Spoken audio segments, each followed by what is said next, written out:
നമ്മുടെ പ്രബുദ്ധ കേരളത്തിൽ ഇപ്പോൾ പുതിയൊരു നിയമം നിലവിൽ വന്നിട്ടുണ്ട്. സ്വർണം കട്ടവനെ തുടരുത്, പക്ഷെ അത് ചോദ്യം ചെയ്യുന്നവനെ വെറുതെ വിടുകയും ചെയ്യരുത്. എന്തൊരു മനോഹരമായ ജനാധിപത്യമല്ലേ! മലയാളികളുടെ അവസ്ഥ ഒന്ന് നോക്കണേ. നമുക്ക് വിഷയത്തിലേക്ക് വരാം. ശബരിമലയിലെ പൊന്നു കടത്തിയ കേസിൽ സംസ്ഥാനം നിയോഗിച്ച പ്രത്യേക അന്വേഷണ സംഘത്തിന് കോടതികളിൽ നിന്ന് അപ്രതീക്ഷിത തിരിച്ചടി കിട്ടുമ്പോൾ അന്വേഷണം പുതിയ തലത്തിലെത്തുകയാണ്. SITയുടെ അന്വേഷണത്തിൽ ഗുരുതരമായ വീഴ്ചകളുണ്ടെന്ന ഹൈക്കോടതി രൂക്ഷ വിമർശനം ഉന്നയിച്ചതിന് പിന്നാലെ കേസ് രേഖകൾ EDക്ക് കൈമാറാൻ കൊല്ലം വിജിലൻസ് കോടതിയുടെ ഉത്തരവും നിർണായകമാവുകയാണ്. പിണറായി സർക്കാരിനെ പ്രതിസന്ധിയിലാക്കുന്നതാണ് ED അന്വേഷണം. അപ്പൊ കാര്യങ്ങൾ ഏകദേശം പിടികിട്ടിയല്ലോ അല്ലേ? ശബരിമലയിലെ പൊന്നു കടത്തിയ കേസ് ഇപ്പോൾ ചെന്നെത്തി നിൽക്കുന്നത് ഒരു വലിയ കോമഡി ട്രാക്കിലാണ്. സംസ്ഥാനം നിയമിച്ച പ്രത്യേക അന്വേഷണ സംഘം ഇപ്പോൾ കോടതിയിൽ നിന്ന് കിട്ടുന്ന പ്രഹരങ്ങൾ ഏറ്റുവാങ്ങി തളർന്നിരിക്കുകയാണ്. സാധാരണ മോഷ്ടാക്കളെ പിടിക്കാൻ പുലിയായ നമ്മുടെ പോലീസ് ഉന്നതരുടെ പേരുകൾ വരുമ്പോൾ മാത്രം എങ്ങനെയാണ് എലിയാകുന്നത്? സംസ്ഥാനം ഒരു പ്രത്യേക അന്വേഷണ സംഘത്തെയൊക്കെ വിട്ടിരുന്നു. വമ്പന്മാരെ പൊക്കും, ചങ്ങലയിടും എന്നൊക്കെയായിരുന്നു ബിൽഡപ്പ്. പക്ഷേ ഹൈക്കോടതിക്ക് ഒരു കാര്യം മനസ്സിലായി. ഈ ടീം അന്വേഷിക്കുകയില്ല, മറിച്ച് കേസ് എങ്ങനെയെങ്കിലും കുഴിച്ചു മൂടാൻ കുഴിയെടുക്കുകയാണെന്ന്. കോടതി പറഞ്ഞത് കേട്ടോ? അന്വേഷണം ഒരു കാറ്റാടി യന്ത്രം പോലെ കറങ്ങുകയാണെന്ന്. എന്തൊരു മനോഹരമായ ഉപമ! കാറ്റാടി കറങ്ങും, നല്ല സ്പീഡിൽ കറങ്ങും, പക്ഷെ നിൽക്കുന്നിടത്ത് തന്നെ നിൽക്കും. ഒരു മില്ലിമീറ്റർ പോലും മുന്നോട്ട് പോകില്ല. പോലീസിന് മറുപടിയില്ല. കാരണം ആ വമ്പന്മാരെ തൊട്ടാൽ പോലീസിന്റെ തൊപ്പി തെറിക്കും, ചിലപ്പോൾ കസേരയും തെറിക്കും. ഒരു ചെറിയ മോഷണ കേസായി ഇതിനെ ഒതുക്കി തീർക്കാൻ നോക്കിയവർക്ക് കിട്ടിയ ആദ്യത്തെ കൊട്ട അവിടെയായിരുന്നു. പോലീസ് വെളിപ്പെടുത്താൻ മടിക്കുന്ന സാമ്പത്തിക സ്രോതസ്സുകൾ ED കണ്ടെത്തുന്നത് SITക്ക് വലിയ നാണക്കേടുണ്ടാക്കും. ചെന്നൈയിലെ സ്മാർട്ട് ക്രിയേഷൻസിലും ബെല്ലാരിയിലെ ഗോവർദ്ധൻ ജ്വല്ലറിയിലും ED നേരിട്ട് റെയ്ഡ് നടത്തുന്നതോടെ സംസ്ഥാന പോലീസിന്റെ പരിധിക്കപ്പുറമുള്ള അന്തർ സംസ്ഥാന ബന്ധങ്ങൾ പുറത്തു വരുമെന്നാണ് വിലയിരുത്തൽ. രാഷ്ട്രീയ വൻമരങ്ങൾക്കും ദേവസ്വം ബോർഡിലെ ഉദ്യോഗസ്ഥർക്കും EDയുടെ എൻട്രി ഒരുപോലെ നെഞ്ചിടിപ്പേറ്റുന്നു. വരും ദിവസങ്ങളിൽ SITയുടെ പല കണ്ടെത്തലുകളും ED തിരുത്തിയെഴുതി പോലീസ് വെളിപ്പെടുത്താൻ മടിക്കുന്ന സാമ്പത്തിക സ്രോതസ്സുകൾ കേന്ദ്ര ഏജൻസി കണ്ടെത്തിയാൽ അത് സംസ്ഥാന സർക്കാരിന് വലിയ നാണക്കേടാകും. അതുകൊണ്ടാണ് എല്ലാ രേഖകളും EDക്ക് കൈമാറാൻ ഉദ്യോഗസ്ഥർ മടിക്കുന്നത്. ഈ കേസിൽ സ്വർണം കടത്തിയത് ആരാണെന്ന് കണ്ടെത്താനായിരുന്നു SIT ശ്രമിച്ചതെങ്കിൽ ആ സ്വർണവും പണവും എവിടെ പോയി എന്നതിലാണ് ED ഇപ്പോൾ ശ്രദ്ധിക്കുന്നത്. ചെന്നൈയിലും ബെല്ലാരിയിലും കണ്ടെത്തിയതിനു പുറമെ വലിയൊരു ഭാഗം സ്വർണം വിദേശത്തേക്ക് കടത്തിയതായി ED സംശയിക്കുന്നു. ഹവാല ഇടപാടുകളുടെ ഡിജിറ്റൽ തെളിവുകൾ ലഭിച്ചതോടെ രാഷ്ട്രീയ നേതാക്കളിലേക്കും ദേവസ്വം ബോർഡ് ഉദ്യോഗസ്ഥരിലേക്കും അന്വേഷണം നീളുകയാണ്.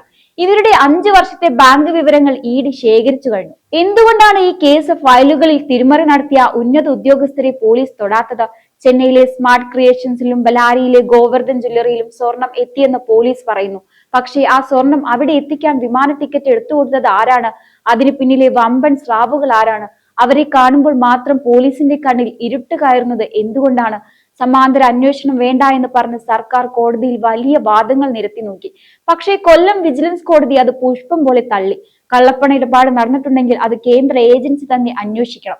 അപ്പോൾ ഇനി കളി മാറും. സ്വർണം ആര് കടത്തി എന്നതിനേക്കാൾ ആ പണം എവിടെ പോയി എന്നാണ് ED നോക്കുന്നത്. ആ പണം ഏതെങ്കിലും രാഷ്ട്രീയ നേതാക്കളുടെ ബിനാമി അക്കൗണ്ടിലേക്ക് ഒഴുകിയിട്ടുണ്ടോ? ഏതെങ്കിലും ഉദ്യോഗസ്ഥന്റെ വിദേശ യാത്രകൾക്ക് ഇതിലൂടെ ഫണ്ട് ലഭിച്ചിട്ടുണ്ടോ? ബിനാമി സ്വത്തുക്കളുടെ കണക്കുകൾ ED പൊക്കുമ്പോൾ പല മാന്യന്മാരുടെയും മുഖംമൂടി അഴിഞ്ഞു പോകും. അപ്പൊ നേതാക്കളൊക്കെ ഒന്ന് പേടിച്ചു തുടങ്ങിയിട്ടുണ്ട്. എന്താ ഭയം എന്ന് മനസ്സിലായോ? ലോക്കൽ പോലീസ് സ്വർണം ആരെടുത്തു എന്ന് മാത്രം നോക്കുമ്പോൾ ED നോക്കുന്നത് ആ സ്വർണം എവിടെ പോയി എന്നാണ്. ആ പണം ആരുടെയൊക്കെ ബിനാമി അക്കൗണ്ടിലേക്ക് ഒഴുകി? ഏതൊക്കെ ഉന്നത ഉദ്യോഗസ്ഥരുടെ വിദേശ യാത്രകൾക്ക് ഈ സ്വർണം കറൻസിയായി മാറി? ചെന്നൈയിലെ പങ്കജ് ഭണ്ഡാരിയുടെയും സ്ഥാപനവും ബെല്ലാരിയിലെ ഗോവർദ്ധൻ ജ്വല്ലറിയും വെറും കടത്തു കേന്ദ്രങ്ങൾ മാത്രമാണ്. ഇതിന്റെ ഗുണഭോക്താക്കൾ ഇവിടുത്തെ എയർ കണ്ടീഷൻ മുറികളിൽ ഇരിക്കുന്നവരാണ്. ED അരിച്ചു പെറുക്കാൻ തുടങ്ങിയാൽ പല മാന്യന്മാരുടെയും യഥാർത്ഥ മുഖം കാണും. അതാണ് ഇവിടുത്തെ പേടി. ഇപ്പോൾ SIT ഭയപ്പെടുന്നത് മറ്റൊന്നുമല്ല, കയ്യിലുള്ള രേഖകൾ EDക്ക് കൊടുക്കേണ്ടി വരും എന്നതാണ്. രേഖകൾ കൈമാറിയാൽ പിന്നെ അന്വേഷണത്തിന്റെ രഹസ്യാത്മക, അതായത് കേസ് ഒതുക്കൽ വിദ്യ നടക്കില്ല.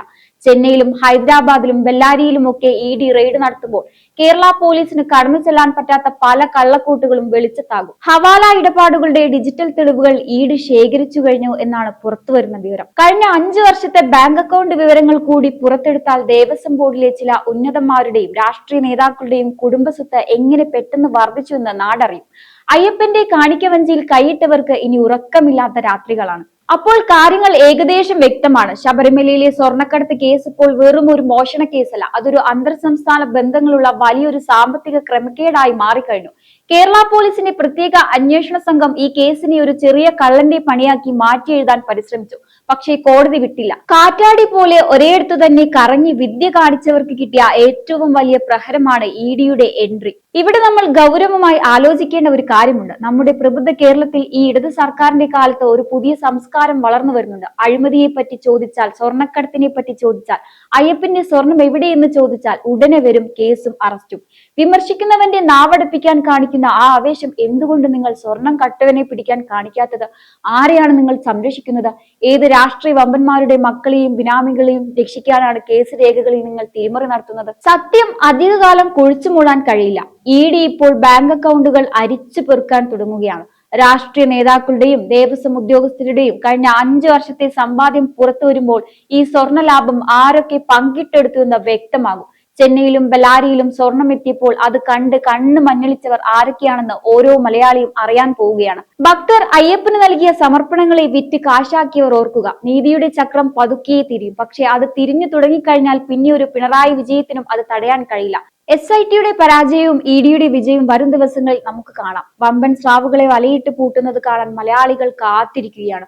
പോലീസിനോടും സർക്കാരിനോടും ഒന്നേ പറയാനുള്ളൂ, ആ കാറ്റാടി യന്ത്രത്തിന്റെ കറക്കം ഇനി നിർത്തിക്കോളൂ. കാരണം കാറ്റിപ്പോൾ എതിർദിശയിൽ നിന്ന് വീശി തുടങ്ങിയിട്ടുണ്ട്. എന്തായാലും ഈ ഒരു വിഷയത്തെക്കുറിച്ചുള്ള നിങ്ങളുടെ അഭിപ്രായങ്ങൾ കമന്റ് ബോക്സിൽ രേഖപ്പെടുത്തുക. മറ്റൊരു വിഷയമായി വീണ്ടും കാണാം. നന്ദി.